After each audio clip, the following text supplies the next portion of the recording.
बिस्मिल्लाहिर्रहमानिर्रहीम, अस्सलाम वालेकुम। पीवीटी न्यूज़ एचडी के साथ मैं हूं सोहेल चौधरी। नजर डालेंगे आज की अहम खबरों पर।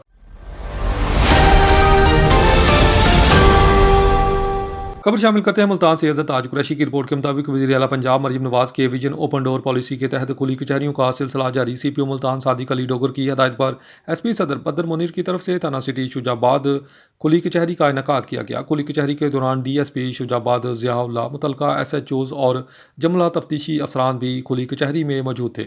एसपी सदर ने खुली कचहरी में आए शहरियों के मसाइल सुने और शहरियों के मसाइल सुनकर इनको फौरी हल करने के अहकाम जारी किए। एसपी सदर ने पुलिस अफसरान को हदायत जारी की कि शहरियों की शिकायत और मसाइल हल करने पर खुसूसी तवज्जो दें और साइलिन की शिकायत का फौरी अजाला किया जाए। एसपी सदर का कहना है कि खुली कचहरी का मकसद शहरियों को ज़्यादा से ज़्यादा रिलीफ फराहम करना है। एसपी सदर का मजीद कहना था कि खुली कचहरी का मकसद लोगों को इनकी दहलीज पर रिलीफ फराहम करना है।